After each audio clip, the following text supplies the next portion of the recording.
நண்பர்களே, ஒரு நாளைக்கு வெறும் ஒரு கைப்பிடி வேர்க்கடலை சாப்பிட்டா உங்க உடல்ல என்னென்ன மாற்றங்கள் நடக்கும் தெரியுமா? இதய நோய் வருவதற்கான ஆபத்தை குறைக்கிறதுக்கு பயன்படுது. உடலுக்கு நல்ல சக்தியை கொடுக்கறதுக்கு பயன்படுது. மூளைய சுறுசுறுப்பாக செயல்படுறதுக்கும் இந்த ஒரு கைப்பிடி வேர்க்கடலை பயன்படுது. அது மட்டும் இல்லைங்க, சருமத்தை ஆரோக்கியமா வச்சுக்கிறதுக்கும் இளமையை தக்க வைக்கிறதுக்கும் ஒரு கைப்பிடி வேர்க்கடலை பயன்படுது. ஆனா இந்த வேர்க்கடலை எல்லாருக்குமே நல்லதா? யார் இதை சாப்பிடக்கூடாது?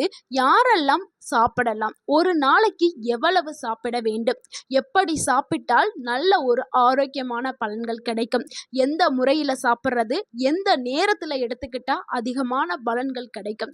எல்லாத்தையும் தான் நம்ம இந்த வீடியோவில் பார்க்க போகிறோம். ஸோ எல்லாத்தையும் நம்ம தெளிவாக விரிவாக இந்த வீடியோவில் பார்க்க போகிறோம். ஸோ வீடியோவை ஸ்கிப் பண்ணாமல் கடைசி வரைக்கும் பாருங்கள். இந்த ஒரு வீடியோ உங்களுடைய ஆரோக்கியத்திற்கு மிகவும் பயனுள்ள ஒரு வீடியோவாக இருக்கும். உங்கள் வாழ்க்கையை மாற்றக்கூடிய ஒரு அற்புதமான வீடியோவாக இருக்கும். உங்கள் ஆரோக்கியம் உங்கள் கையில்தான். பலரும் வேர்க்கடலைய ஏழைகளுடைய பாதாம் அப்படின்னு அழைச்சிட்டு வருவாங்க. ஏன்னா இதுல இருக்கக்கூடிய ஊட்டச்சத்துக்கள் அவ்வளவு அதிகமா இருக்குது. பாதாமுக்கு ஈக்குவலா இதுல ஊட்டச்சத்துக்கள் இருக்குது. இதுல இருக்கக்கூடிய சத்துக்களை பார்த்துடலாம். இதுல புரதம், நல்ல கொழுப்பு, நார்ச்சத்து, vitamin E, magnesium, phosphorus, zinc, folate, niacin போன்ற சத்துக்கள் இதில் இருக்குது. 100 கிராம் வேர்க்கடலையில் protein 25 gram, healthy fat 49 gram, fibre 8 gram, calories சுமார் 567 கிராம் இருக்குது. இதெல்லாம் இருக்கிறதுனால தான் இது ஒரு சிறந்த உணவாக கருதப்படுது. ஸோ இந்த வேர்க்கடலை தினமும் சாப்பிட்றதுனால உடலில் ஏற்படக்கூடிய நன்மைகளை பார்த்தோம். நம்ம முதலாவதாக பார்க்கக்கூடிய ஒரு நன்மை என்னன்னா, உடலுக்கு இது சக்தியை தர்றதுக்கு இந்த ஒரு உணவு ஒரு சிறந்த உணவாக இருக்குது. ஸோ வேர்க்கடலை நம்ம எடுத்த உடனே நம்ம உடலுக்கு ஒரு இன்ஸ்டண்டான எனர்ஜி கிடைக்கும். ஏன்னா வேர்க்கடலையில் என்ன இருக்குதுன்னா அதில் அதிக அளவில் ஊட்டச்சத்து இருக்குது. அதனால் அதை சாப்பிட்ட உடனே நம்மளுக்கு ஒரு எனர்ஜி கிடைக்கும். காலை உணவுக்கு பிறகு நம்ம சிறிதளவு சாப்பிட்டோம்னா உடல் சோர்வு குறையும். கடின உழைப்பு செய்கிறவங்களுக்கு இது ஒரு சிறந்த உணவாக இருக்குது. முக்கியமாக விளையாட்டு வீரர்கள், வயல்வெளியில் வேலை செய்யக்கூடிய விவசாயிகள், இவங்க எல்லாருமே வேர்க்கடலையை சாப்பிட்றது ரொம்பவே நல்லது. அதனால தான் நம்மளுடைய முன்னோர்கள் காலத்துலாம் வேர்க்கடலையை தான் கிராமத்துப்புறங்களில் அதிகமாக பயன்படுத்துவாங்க. அவங்கெல்லாம் பாதாம், முந்திரி, பிஸ்தா இதெல்லாம் சாப்பிட மாட்டாங்க. அவங்க வேர்க்கடலையை சாப்பிட்டு தான் அவ்வளவு ஆரோக்கியமாக இருந்தாங்க. ஸோ கடின உழைப்பு செய்கிறவங்க, ஜிம்மில் ஒர்க் அவுட் பண்ணுறவங்க, ஏன்னா அவங்களுக்கு புரோட்டீன் ரிச்சான ஃபுட்டு வேணும்ல. ஸோ நிலக்கடலையில் அதிக அளவில் புரதம் இருக்குது. அதனால் ஜிம்மில் ஒர்க் அவுட் பண்ணுறவங்க, படிக்கக்கூடிய மாணவர்கள், வயதானவர்கள் வேர்க்கடலில் இருக்கக்கூடிய monounsaturated fat, polyunsaturate fat இதயத்திற்கு நல்ல கொழுப்புகளை வழங்குது. இது கெட்ட கொழுப்பான எல்டிஎல் அப்படின்னு சொல்லக்கூடிய அந்த கெட்ட கொழுப்பை குறைக்கிறதுக்கு இந்த நல்ல கொழுப்பை பயன்படுது. ஸோ நல்ல கொழுப்பை ஆதரிக்கிறதுக்கு வேர்க்கடலை பயன்படுது. இதய நோய் அபாயத்தை குறைக்கிறதுக்கு வேர்க்கடலை ஒரு சிறந்த உணவாக இருக்குது. இது பல ஆய்வுகள் கூறுகிறது. ஸோ நீங்கள் பயப்படாமல் நீங்கள் வேர்க்கடலையை சாப்பிடலாம். நிறைய பேர் என்ன நினைக்கிறாங்கன்னா, வேர்க்கடலை சாப்பிட்டால் கொலஸ்ட்ரால் கூடிரும், கடலையை தவிர்க்கிறாங்க. ஆனா நம்ம எந்த உணவா அடுத்து மூன்றாவது நன்மை என்னன்னா, மூளையோடைய செயல்பாடை ஆரோக்கியமாக வச்சுக்கிறதுக்கு வேர்க்கடலை பயன்படுது. வேர்க்கடலையில் விட்டமின் B3 இருக்குது. ரெஸ்வெட்ரால் அப்படின்னு சொல்லக்கூடிய இருக்குது. ஸோ இது எல்லாமே சேர்ந்து மூளைக்கு தேவையான சக்தியை கொடுக்கிறதுக்கு பயன்படுது. கவனச்சிதறலை குறைக்கிறதுக்கு பயன்படுது. அதனால சிறந்த உணவா இருக்குது. படிக்கக்கூடிய மாணவர்களுக்காக நம்ம டெய்லியும் ஒரு கொடுத்துட்டு வரும்போது அவங்க படிக்கக்கூடிய எல்லாமே ஈஸியா அவங்க ஞாபகத்துல வச்சுக்க முடியும். அது யூஸ்ஃபுல்லா இருக்கும். அதே மாதிரி வயதானவர்கள் அதிகரிக்க அதிகரிக்க நினைவாற்றல் குறைஞ்சு பேச வந்த வார்த்தையை நான்காவது நன்மை, தசைகளுடைய வளர்ச்சிக்கு வேர்க்கடலை பயன்படுது. புரோட்டீன் நிறைந்த ஒரு உணவு இது இருக்கிறதுனால உடற்பயிற்சி செய்கிறவங்களுக்கு தசையை வளர்க்கறதுக்கு இந்த உணவு ஒரு சிறந்த உணவாக இருக்குது. ஏன்னா அவங்க தான் ரொம்பவுமே 8 பேக் 6 பேக் அப்படின்னு சொல்லிட்டு அவங்களுடைய மசில்ஸை வந்து டெவலப் பண்ணுறதுக்கு நிறைய புரோட்டீன்ஸ் நிறைந்த உணவுகளை வந்து எடுத்துக்கிடுவாங்க. ஸோ அந்த புரோட்டீன்ஸ் நிறைந்த பவுடர்லாம் எடுத்துக்குவாங்க சிலர். ஸோ அந்த பவுடருக்கு பதிலாக நீங்கள் நிலக்கடலையை எடுத்துக்கிட்டாவே போதும், உங்களுக்கு தேவையான அந்த புரோட்டீன்ஸ் வந்து முக்கியமா வந்து குழந்தைகளுடைய வளர்ச்சிக்கு வந்து ஒரு சிறந்த உணவா வேர்க்கடலை இருக்குது. ஸோ வேர்க்கடலையில செஞ்ச ஐட்டம்ஸ் இப்போ வந்து என்னன்னா இந்த பீனட் பட்டர் இருக்குல்ல, அதெல்லாம் கூட குழந்தைகளுக்கு வந்து கொடுக்கலாம். ஸோ இதெல்லாம் ஃபாரின்ல வந்து வேர்க்கடலை ஐட்டம்ஸ் எல்லாமே ரேட் அதிகம். ஏன்னா நம்ம நாடுகளில் விளையக்கூடிய இந்த வேர்க்கடலையை அதிகமாக ஃபாரின். அடுத்து 5வது நன்மை, உடல் எடையை கட்டுப்பாட்டில் வைக்கிறதுக்கு வேர்க்கடலை பயன்படுது.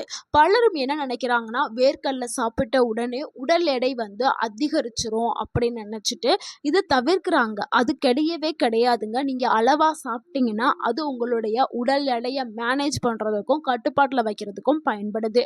ஏன்னா இது வயிறு நிறைந்த ஒரு உணர்வை கொடுக்கும். அதிகமாக சாப்பிடக்கூடிய பழக்கத்தை குறைக்கிறதுக்கு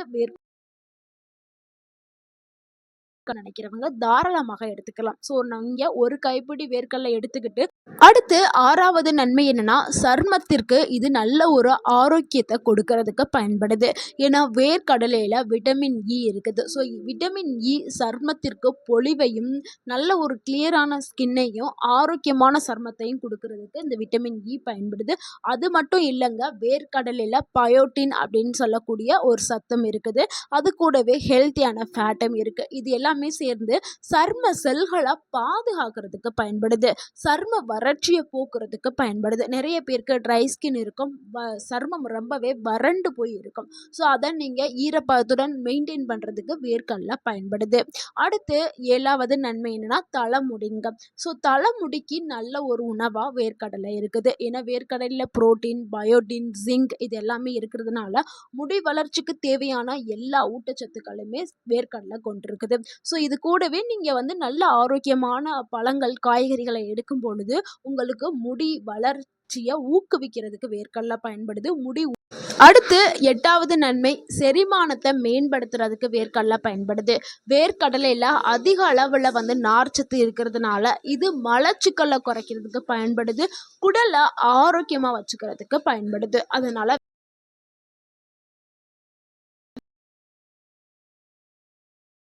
அடுத்து 9வது நன்மை என்னன்னா, எலும்புகளை பலப்படுத்துறதுக்கும் எலும்புகளை ஆரோக்கியமாக வச்சுக்கிறதுக்கும் வேர்க்கடலை பயன்படுது. ஏன்னா எலும்புகளுக்கு வந்து மெக்னீஷியம், பாஸ்பரஸ் இது எல்லாமே ரொம்ப ரொம்ப முக்கியம்.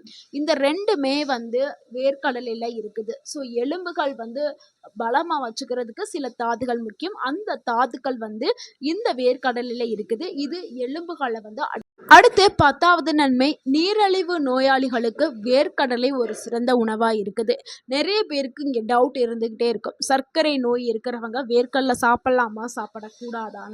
ஆனால் வேர்க்கடலையை அவங்க எடுத்துக்கலாம், ஆனால் அளவாக எடுத்துக்கலாம். ஏன்னா வேர்க்கடலை வந்து கிளைசிமிக் இண்டெக்ஸ் வந்து குறைவாக தான் இருக்குது. அதனால அவங்க தாராளமாக எடுத்துக்கலாம், ஆனால் அளவோடு எடுத்துக்கிறங்க. இது ரத்த சர்க்கரையை திடீரென உயர்றதா தடுக்கிறதுக்கு பயன்படுது. அதனால சர்க்கரை நோயாளிகள் தாராளமாக எடுத்துக்கலாம், ஆனால் அளவாக எடுத்துக்கிறணும். அடுத்து 11வது நன்மை அப்படின்னா அது கர்ப்பிணி பெண்களுக்கு தாங்க. ஏன்னா கர்ப்பிணி பெண்கள் கர்ப்ப காலத்தில் ஹாஸ்பிட்டலுக்கு போகும்போது போலேட் அப்படின்னு சொல்லக்கூடிய ஒரு மருந்து மாத்திரை ஹாஸ்பிட்டலில் தருவாங்க. அந்த போலேட் சத்து வேர்க்கடலையில் இருக்குது. அதனால் அதுவும் அதிகமாக இருக்குதுங்க. அதனால் கர்ப்பிணி பெண்களுக்கு இது ஒரு சிறந்த உணவாக. ஏன் இந்த போலேட் சத்து ரொம்ப முக்கியம் அப்படின்னு நம்ம சொல்கிறோம்னா, கர்ப்ப காலத்தில் இருக்கக்கூடிய பெண்களுக்கு அந்த கருவில் வளரக்கூடிய குழந்தைக்கு தேவையான மூளை வளர்ச்சியை கொடுக்கக்கூடியது இந்த போலேட் சத்து தான்.